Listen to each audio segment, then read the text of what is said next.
So the first naming that we want to learn is about molecular compounds. So we'll use this sheet down here to talk about how you name molecular compounds. And we're actually only going to look at what's called binary molecular compounds right now. Molecular compounds that have just two elements. So when we combine two elements in a molecular compound, there's two things that we need to learn to do. For one, we use the Greek prefixes.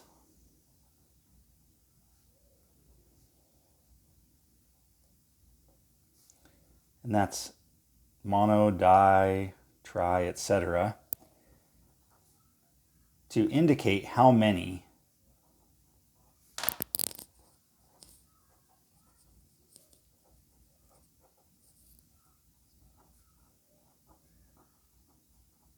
atoms are in the formula or the molecule.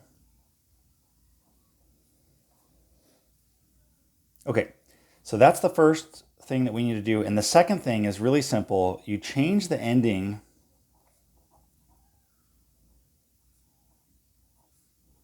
of the second element to IDE. So it's really straightforward. If you have a chemical formula like this, no, that pen is not going to work for me.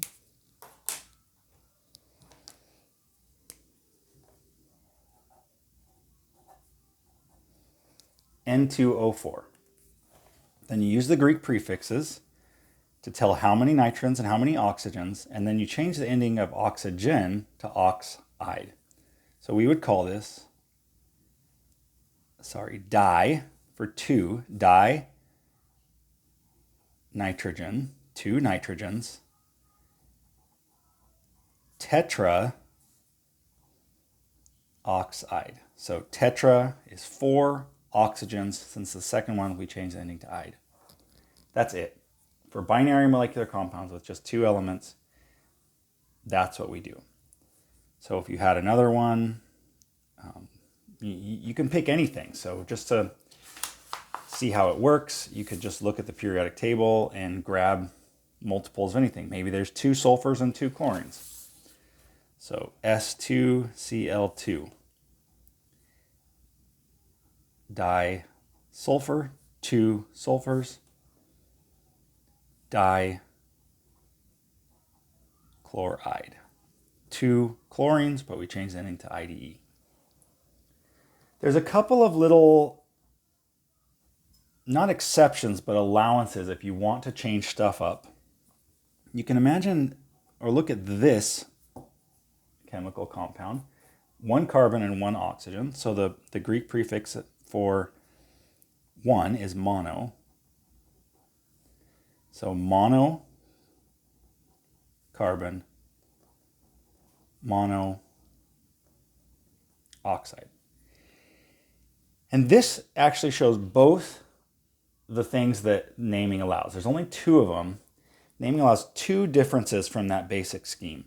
So first off, when the first element starts with a mono, you're allowed to leave it off. So you could say carbon here instead of monocarbon. So if there's no mono in front of it, there's nothing, no prefix at all in front of it, you assume it to be mono or just one.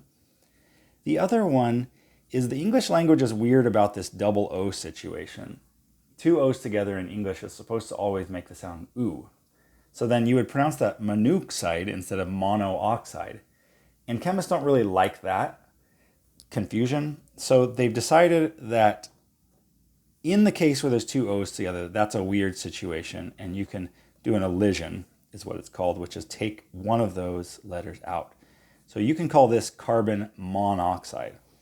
Actually, both names are correct. There's nothing wrong. But you're allowed, if you want, to leave the mono off the first element.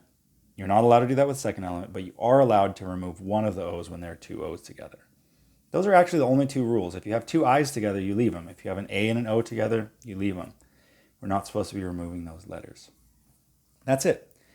I will add the Greek prefixes in the text below this video so that you can refresh what they are if you're interested. But that's basically it for naming binary molecular compounds. So do the activity and we'll pick up next with the next step in naming.